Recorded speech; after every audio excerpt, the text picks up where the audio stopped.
वैसे guys I hope you are doing well. I am Veer, welcome to Studler family. तो कैसे हो दोस्तों? मैं आशा करता हूँ शानदार तरीके से आप लोग अपनी लाइफ को एंजॉय कर रहे हो, अपनी सेहत, फैमिली और पढ़ाई का ध्यान काफी अच्छे से रख रहे हो। आज का लेक्चर स्टार्ट करते हैं एक इंपॉर्टेंट डे के साथ में, और फिर उसके बाद में हम लोग क्विज देखेंगे। कल आप लोगों का क्विज कंप्लीट नहीं हो पाया था, तो आज मैं आप लोगों का क्विज यहाँ पर डिस्कस करूंगा। जैसे मैंने आप लोगों को पहले बोला था कि अगर क्विज वीडियो के अंदर नहीं रहता है किसी रीजन की वजह से, तो वो आप लोगों को पीपीटी में मिल जाएगा, और या फिर अगले दिन तो हम लोग उसको डिस्कस करेंगे ही करेंगे, यानी कि छूटेगा कुछ नहीं। इस बात को आप लोग थोड़ा सा ध्यान रखिएगा, ठीक है। तो सबसे पहले यहाँ पर बात करते हैं इंटरनेशनल अल्बिनिज्म अवेयरनेस डे के बारे में। तो ये जो डे है यहाँ पर, ये 13 जून को सेलिब्रेट किया जाता है। सबसे पहला क्वेश्चन माइंड में ये आता है कि ये अल्बिनिज्म क्या है। ये एक तरीका यहाँ पर आप लोग बोल सकते हैं डिसऑर्डर है कलर का। आप लोगों ने देखा हो कई सारे जो लोग होते हैं उनकी भुएं जो होती हैं वो भी वाइट वाइट हो जाती है, पूरा जो फेस जो रहता है वो भी वाइट वाइट हो जाता है, यानी कि उनका पूरा जो फेस वाइट कलर में एक तरीके से कन्वर्ट हो जाता है। हालांकि एक तरीके से इसको कलरलेस बोला जाता है, तो एक तरीके से या तो कंप्लीट या फिर पार्शियल, जब पिगमेंट यानी कि जो कलर है स्किन के, जैसे कि आंखें किस कलर की हैं, हेयर किस कलर के हैं, वो सारा एक जैसा कलर हो जाता है, तो उस तरीके की बीमारी को आप लोग यहाँ पर बोलते हैं अल्बिनिज्म।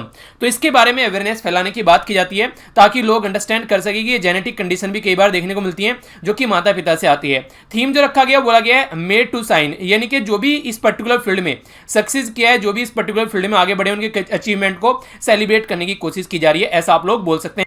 एक बार थोड़ी सी नजर आप लोग यहाँ पर इस पिक्चर पर डाल सकते हैं, जैसे आप लोग यहाँ पर देखिए, ठीक है। तो इस तरीके से आप लोग यहाँ पर ये चीजें देखने को मिलेगी। ये पर्टिकुलर ये वाली पिक्चर आप लोग देखिए तो आप लोग चीजों को अंडरस्टैंड कर पाएंगे किस तरीके की बीमारी यहाँ पर ये देखने को मिलती है, ठीक है। तो इस तरीके से जो पर्सन है उसकी पूरी, जैसे कि यहाँ पर इसको देखिए, पर्टिकुलर जो ये हो गया, ये पर्टिकुलर पिक्चर हो गई।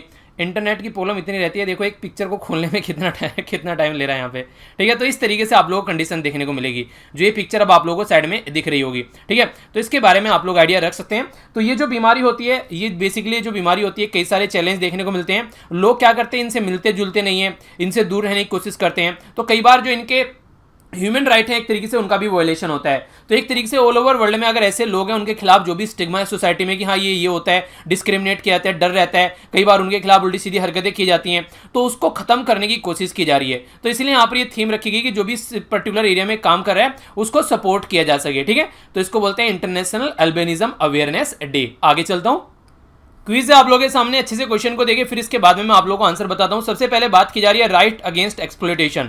तो आप लोगों को यहां पर आर्टिकल बताना है कौन कौन सा आर्टिकल है जो यहां पर बेसिकली यूज किया जाता है। दो आर्टिकल है, इनमें से एक आर्टिकल जो यहां पर बात करता है, ये प्रोहिबिट करने की बात करता है ह्यूमन जो बीइंग है उनको फोर्स लेबर से, यानी कि फोर्स लेबर से उनको बचाता है। दूसरा आर्टिकल जो है यहाँ पर, ये बेसिकली बात करता है कि no child below the age of 14, उसको किसी भी तरीके से इंप्लॉय नहीं करना है, ना तो कैसी वैसी इंडस्ट्री में, ना ही हजार्स इंडस्ट्री में, कहां पर जहां पर खतरा होता है, यानी कि चाइल्ड लेबर को रोकने की बात करता है। तो दोनों आर्टिकल कौन से हैं आप लोगों को पता होना चाहिए, काफी इंपोर्टेंट है, डायरेक्ट क्वेश्चन एग्जाम में बन सकते हैं इनके ऊपर।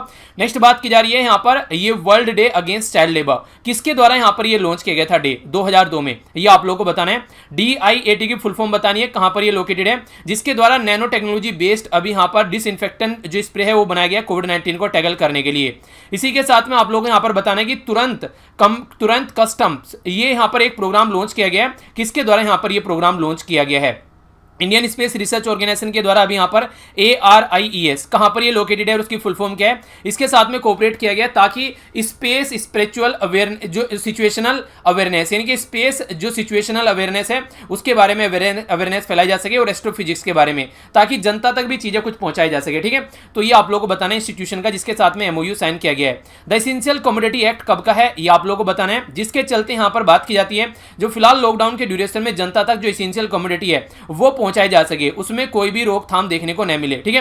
तो ये सिचुएशन है जिसके बारे में आप लोगों को पता होना चाहिए। तो क्वेश्चन है काफी इंपोर्टेंट है, तो इनका आंसर आप लोगों को पता होना चाहिए। देखता हूं कितना अच्छे से आप लोग चीजों को पढ़ रहे हैं और कितना याद है आप लोगों को। इसके बाद में फिर मैं आप लोगों को आंसर बताऊंगा और उसको स्कोर मैच कीजिएगा अपना क्या रहा। जीरो भी आए तो टेंशन नहीं लिया करते हैं, आप लोगों को ये देखना है कि बहुत कुछ सीखने को मिला आज आप लोगों को। सबसे पहले दो आर्टिकल हैं आप लोगों के सामने। पहला आर्टिकल जो है आर्टिकल 23, दूसरा आर्टिकल है 24। आर्टिकल 23, 24 ये राइट अगेंस्ट एक्सप्लॉयटेशन के बारे में बात करते हैं, यानी कि किसी का भी कोई हनन होता है तो उसको रोकने की बात करते हैं। ऐसा नहीं कि बंधुआ मजदूर बना के रखोगे, बच्चों से लेबर करवाओगे, वो सारी चीजें यहाँ पर नहीं होनी चाहिए। दूसरा यहाँ पर आर्टिकल 23 जो है ये प्रोहिबिट करता है ह्यूमन बीइंग जो है उनको फोर्स लेबर में, यानी कि अगर किसी को फोर्सफुली कोई काम कराया जाता है तो उसको रोकने की बात यहाँ पर ये करता है। आर्टिकल 24 जो है ये बात करता है no child below age of 14, ऐसा कोई होना चाहिए कि बिलो जो 14 यहाँ पर कोई ऐसी हरकतें होनी चाहिए, हजार्स इंडस्ट्री में काम नहीं करना है। यानी कि मोटे मोटे तौर पर बोलूं तो हमारा संविधान भी ये बोलता है कि आर्टिकल 24 में कि चाइल्ड लेबर नहीं होना चाहिए, ठीक है। तो ये काफी इंपॉर्टेंट है, याद रखिएगा इसके बारे में। तो आगे चलता हूं। नेक्स्ट यहां पर बात करते हैं इंटरनेशनल लेबर ऑर्गेनाइजेशन के बारे में। वर्ल्ड डे अगेंस्ट जो चाइल्ड लेबर है 2002, उसके बेस पर यहां पर आप लोगों को चीजें देखने को मिलती हैं, ठीक है। तो यहां पर इसके द्वारा यहां पर world day against child labour की बात की जाती है, तो इंटरनेशनल लेबर ऑर्गेनाइजेशन जिसको ILO बोलते हैं।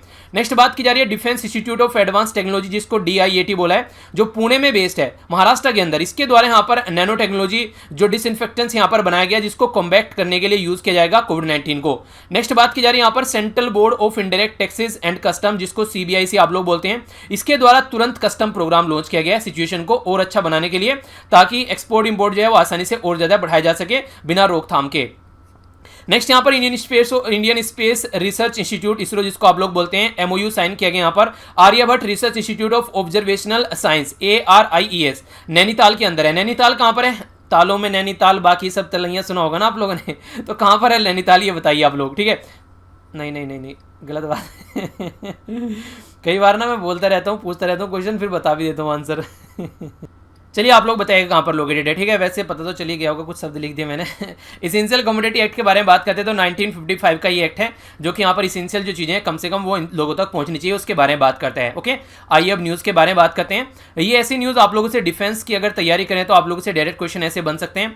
थोड़ा सा यहाँ पर ध्यान से सुनिएगा। देखिए, कभी भी किसी भी पोस्ट पर अगर आप लोग जाते हैं ना, एक काम जरूर करिएगा कि देश के साथ गद्दारी मत कीजिएगा। ये आप लोग जरूर ध्यान रखिएगा, क्योंकि बहुत सारे ऐसे लोग हैं जो पैसे के चलते पता नहीं किस हद तक यहाँ पर गुजर जाते हैं। अभी उसी के बारे में बात की जा रही है। और खासकर अगर आप लोग इस चैनल से पढ़कर जाते हैं तो ये भी आप लोगों से मैं हाथ जोड़कर रिक्वेस्ट करता हूं कि कभी किसी से जाकर ब्राइब मत लेना, कभी कोई करप्शन मत करना। कम से कम कुछ तो लोग ऐसे हों कि जो सिस्टम को थामे रखें, कुछ तो लोग ऐसे होने चाहिए ना कि जिनको नींव बोला जा सके कि सिस्टम के अंदर ये नींव है, ये हिलेंगे नहीं।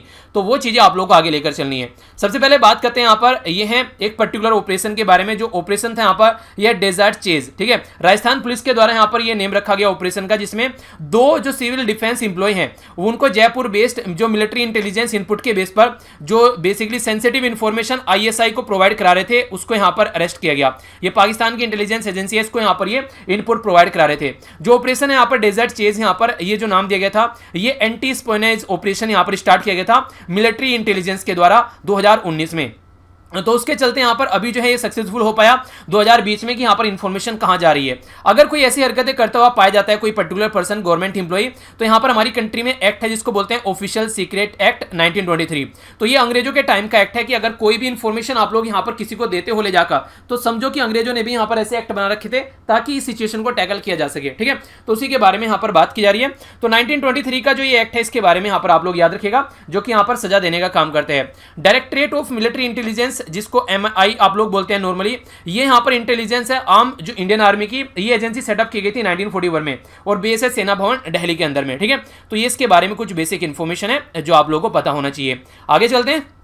इंटरेस्टिंग न्यूज़ है यहाँ पर, ये बात की जा रही है पर्टिकुलर उत्तराखंड के बारे में। उत्तराखंड में जो यहाँ पर एक पर्टिकुलर डिस्ट्रिक्ट है चमोली। आप लोगों को पहले ही बताइए कि उत्तराखंड की कैपिटल कौन सी है, ये तो आप लोगों को पता ही होगा, ठीक है। अभी यहाँ पर उत्तराखंड की एक और कैपिटल बनाने की बात की जा रही है, जिसका नाम यहां पर रखा है गैरीसैंण, ठीक है। तो गैरीसैंण चमोली डिस्ट्रिक्ट के अंदर में यहां पर, जिसको फॉर्मली उत्तराखंड की कैपिटल डिक्लेयर अभी किया गया है, नोटिफाइड किया गया है, यहां पर इसको गवर्नर के द्वारा अपना असेंट दे दिया गया है। यानी कि अब उत्तराखंड की 2 कैपिटल आप लोगों को देखने को मिलेगी।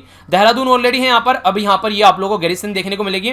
और ये चमोली डिस्ट्रिक्ट के अंदर एक पर्टिकुलर एरिया है जो कि यहां पर इसको ये पर्टिकुलर अब कैपिटल बनाया जा रहा है। रीजन क्या है इसका? बेसिक रीजन जो यहां पर बताया गया वो बताया गया कि उत्तराखंड एक हिली एरिया है, तो उसकी कैपिटल भी कम से कम किसी हिली एरिया के अंदर होनी चाहिए। जो देहरादून है नॉर्मली इसको प्लेन एरिया की तरीके से देखा जाता है, ठीक है, क्योंकि ये कनेक्टेड लगभग आप लोगों को देखने को मिलेगा। यहां पर ये पर्टिकुलर उत्तर प्रदेश के साथ में भी चीजें आप लोगों को पास में देखने को मिल जाती है। तो इस तरीके से यहां पर कोशिश ये रहती है कि एक हिली एरिया के अंदर ही यहां पर उसकी कैपिटल यहां पर होनी चाहिए, ठीक है।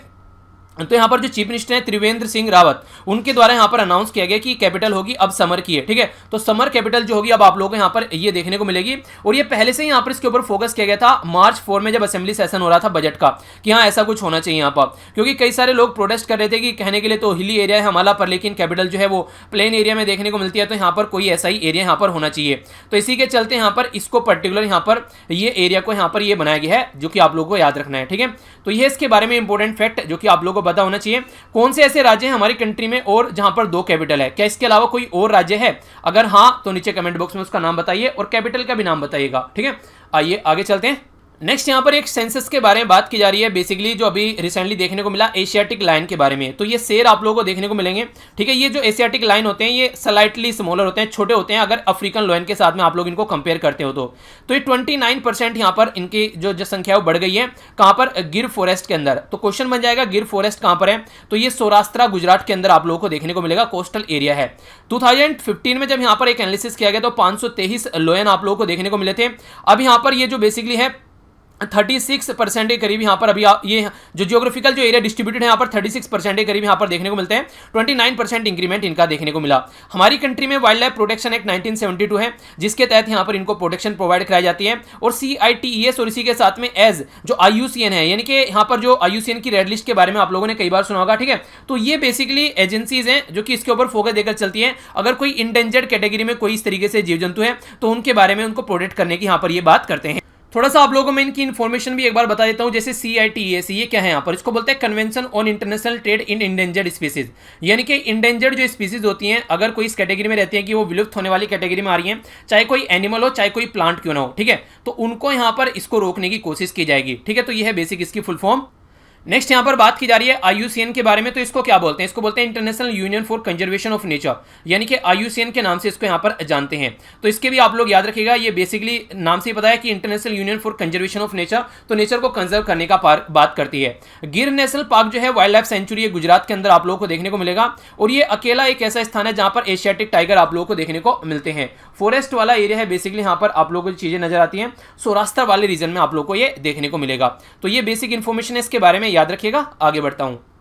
नेक्स्ट यहां पर जो न्यूज़ है ये बात की जा रही है एक पर्टिकुलर एरिया के बारे में, किसके अंदर? मैक्सिको के अंदर। मैक्सिको पहले आप लोग एक बार मैप में देखें कहां पर लोकेटेड है। ये होगी अपनी प्यारी कंट्री। यहां से अगर आप लोग मैक्सिको देखोगे तो आप लोगों को यहां पर मैक्सिको देखने को मिलेगा। ऊपर हो गया यूनाइटेड स्टेट ऑफ अमेरिका, यहां पर हो गया मैक्सिको, ये हो गया गल्फ ऑफ मैक्सिको। तो मैक्सिको के बारे में यहां पर बात की जा रही है। क्या बात की जा रही है? बात यहां पर बेसिकली ये की जा रही है मैक्सिको के बारे में कि यहां पर जो मैपिंग की जा रही है लेजर मैपिंग के थ्रू, यहां पर एक पर्टिकुलर टेंपल मिला है, ठीक है, मैन टेंपल के नाम से, MAYAN, ठीक है। ये टेंपल का नाम यहां पर आप लोगों को देखने को मिला।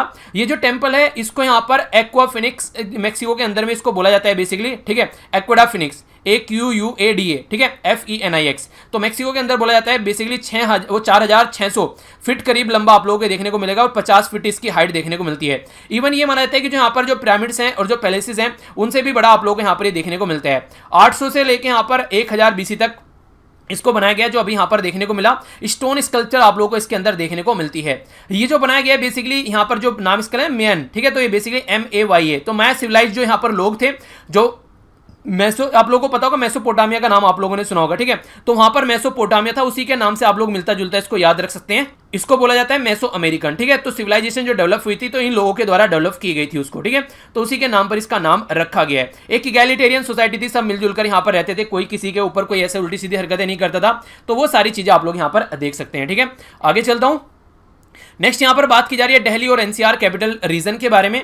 यहां पर अभी बोला जा रहा है कि एटलीस्ट 14th लो लेवल के जो मीडियम की इंटेंसिटी के अप्रैल के महीने में अर्थक्वेक देखने को मिले। 2002 के मैप के बेस पर अगर हम लोग बात करें ब्यूरो ऑफ इंडियन स्टैंडर्ड के हिसाब से, तो इंडिया डिवाइड किया जाता है 4 सिस्मिक जोन में, 2nd, 3rd, 4th और 5th, ठीक है। तो ये जो सिस्मिक जोन है यहाँ पर बेस्ड ऑन अर्थक्वेक की कैसी इंटेंसिटी रहती है, तो जो इंडिया में जो हमारी कंट्री जो दिल्ली है वो 4th कैटेगरी में आती है, यानी कि दिल्ली में काफी ज्यादा चांसेस हैं अच्छे खासे अर्थक्वेक आने के।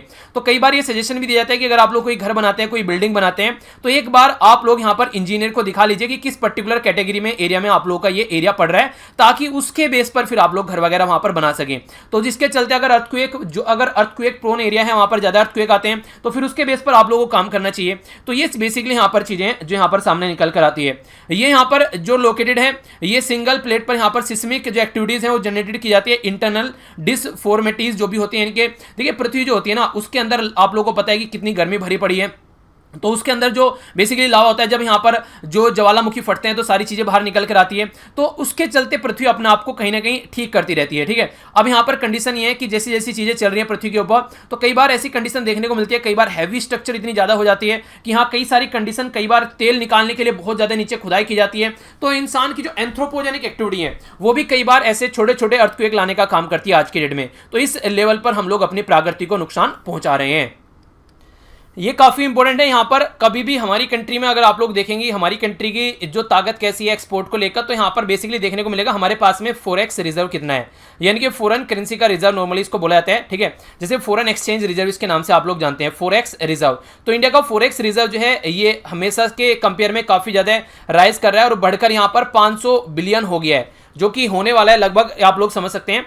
तो ये काफ़ी बड़ी बात बोल सकते हैं, कभी भी हमारा रिजर्व इतना ज़्यादा देखने को नहीं मिला। तो यहां पर बात की जा रही है मई के महीने में जंप कर गया ये 12.4 बिलियन, ऑल टाइम हाई यहां पर देखने को मिला। ये 493 बिलियन जो यहां पर डॉलर है, बेसिकली इतना हमारी कंट्री का फॉरेक्स रिजर्व हो गया है। इसको आप लोग ऐसे समझ सकते हैं जैसे मान लीजिए आप लोग पेट्रोल खरीदकर, वो पेट्रोलियम प्रोडक्ट या क्रूड ऑयल खरीदकर आप लोग लेकर आते हैं, तो वहां पर आप लोगों को पेमेंट करना पड़ता है बेसिकली।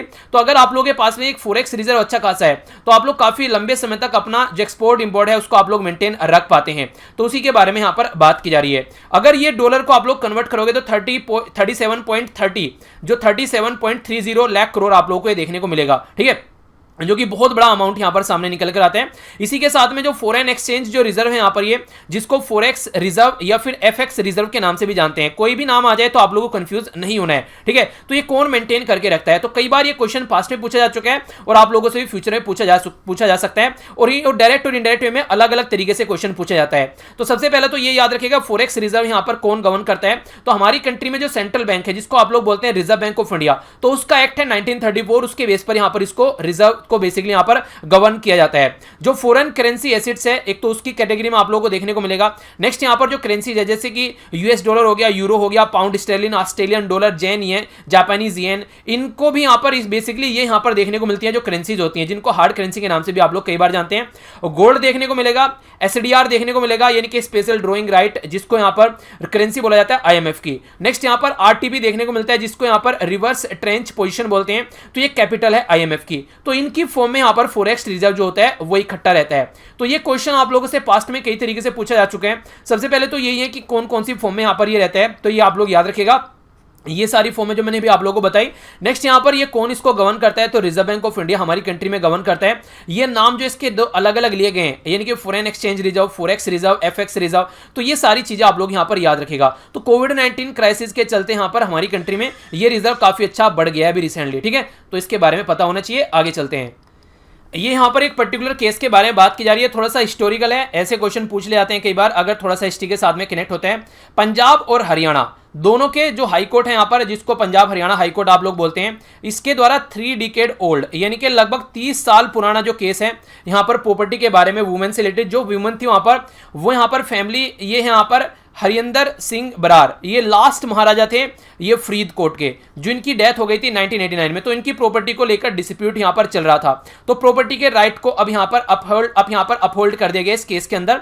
तो जो फरीदकोट की जो रॉयल फैमिली है, हिस्टोरिक सिटी है पंजाब के अंदर आप लोगों को देखने को मिलती है, हेडक्वार्टर था इसका फरीदकोट डिस्ट्रिक्ट के अंदर में। सिटी को जो नाम दिया गया था इसका बाबा फरीद के नाम पर, जो बाबा फरीद के नाम पर इसका नाम दिया गया था, जो कि 13th सेंचुरी में सूफी संत हुआ करते थे, ठीक है। तो इनके नाम पर इनको ऑनर देते हुए यहां पर ये सिटी का नाम रखा गया था। इंडिपेंडेंस के पहले जो फरीदकोट था यहां पर, ये महाराजा फरीदकोट के अंदर आप लोगों को देखने को मिलता था। बाद में यहां पर चीजें क्या हुई, बाद में चीजें चेंज हो गई और फिर यहां पर पटियाला और ईस्ट पंजाब स्टेट जो यूनियन है, जिसको PEPSU के नाम से आप लोग जानते हैं, 1945 में इसके अंदर में, 1948 में इसके अंदर आ गई यहां पर जब हमारी कंट्री आजाद हुई, ठीक है। तो ये जो अभी जजमेंट यहां पर है, तो यहां पर ये काफी लंबे इस तरीके से केस पड़े रहते हैं, जिसका यहां पर अभी रिसेंटली जजमेंट आया, ठीक है। तो एक मोटा मोटा आइडियाज के बारे में आप लोग रख सकते हैं। तो ये था टोटल आज का डिस्कशन। देख लेते हैं क्या क्या हम लोगों ने डिस्कस किया। इंटरनेशनल अल्बिनिज्म डे के बारे में जाना, नेक्स्ट आप लोगों ने यहाँ पर क्विज देखा, उसको अच्छे से अटेम्प्ट किया। इसके बाद में हम लोगों ने जो न्यूज़ देखी, सबसे पहले यहाँ पर जो बात की, एक केस के बारे में बात की, हमारी कंट्री की इंटरनल इन्फॉर्मेशन जो रिवील की जा रही थी उसके बारे में जाना। नेक्स्ट यहाँ पर उत्तराखंड की 2 कैपिटल बनाने की बात की जा रही है, उसके बारे में जाना। इसी के साथ में जो नेक्स्ट न्यूज़ थी हम लोगों ने यहाँ पर ये एशियाटिक लायन के बारे में जाना, काफ़ी इंपॉर्टेंट न्यूज़ थी, आप लोगों को पता होना चाहिए। नेक्स्ट यहाँ पर जो हम लोगों ने मैक्सिको के बारे की कुछ हिस्ट्री हम लोगों ने जानी। नेक्स्ट जो हम लोगों ने चीज़ें समझी, यहाँ पर ये दिल्ली नेशनल कैपिटल रीजन के बारे में कुछ बातें हम लोगों को जानने को मिली। नेक्स्ट जो यहाँ पर बातें की जा रही हैं, ये बातें की जा रही हैं पंजाब और हरियाणा हाई कोर्ट के बारे में हम लोगों को भी जानने को मिला। इसी के साथ में मैंने आप लोगों से जो बात की यहाँ पर, ये SDR, ये सब करेंसी जो है हमारी कंट्री का फॉरेक्स रिजर्व है, उनके बारे में बात की और कौन इसको मेंटेन करता है वो जाना। इंपॉर्टेंट क्वेश्चन है, कई बार पूछ ले जाते हैं, तो याद रखना। आइए अब क्विज देख लेते हैं, इसको अटेम्प्ट कीजिए। जैसे सबसे पहले बात की जा रही है जून 13 इंटरनेशनल एल्बिनिज्म डे, इसकी थीम आप लोगों को बतानी है। यहां पर आप लोगों को बताना है बेसिकली जब यहां पर जो स्किन का जो पार्शियल एब्सेंस कलर आप लोगों को देखने को मिलता है फिर कंप्लीटली उसको किस वर्ड से पुकारा जाता है। गिर नेशनल पार्क जो है वाइल्ड लाइफ सेंचुरी, ये कहां पर लोकेटेड है ये आप लोगों को बताना है। अभी यहां पर जो हम लोगों ने महन टेम्पल के बारे में बात की, किस कंट्री में लोकेटेड है यहां पर ये। नेक्स्ट ऑपरेशन डेजर्ट चेज के बारे में हम लोगों ने जाना, तो ये आप लोगों को ये बताना है कि यहां पर जो ये पर्टिकुलर ऑपरेशन है किसके द्वारा यहां पर ये ऑपरेशन बेसिकली चलाया जाता राजस्थान के अंदर में, ठीक है। तो यहां पर इसी के साथ में आप लोगों को यहां पर ये बताना है डेजर्ट जो ऑपरेशन चेजेस का नाम जो था ये यहां पर ये किसके द्वारा स्टार्ट किया गया था, यहां पर किसके द्वारा चलाया जाता, किसके द्वारा स्टार्ट किया गया था। ऑफिशियल सीक्रेट एक्ट कब का है जिसके तहत यहां पर कोई हरकतें करते हैं तो फिर उसको देखा जाएगा। इंडियन फॉरेक्स जो एक्सचेंज रिजर्व है यहां पर ये किसके तहत, कौन सा एक्ट है आरबीआई के जिसके तहत इसको कंट्रोल किया जाता है, ठीक है। नेक्स्ट यहां पर जो बात की जा रही है डायरेक्टरेट मिलिट्री इंटेलिजेंस सर्विस, तो ये कब सेटअप की गई थी ये आप लोगों को बताना है। तो ये था टोटल आज का डिस्कशन, आई होप कि आप लोगों ने एंजॉय किया होगा।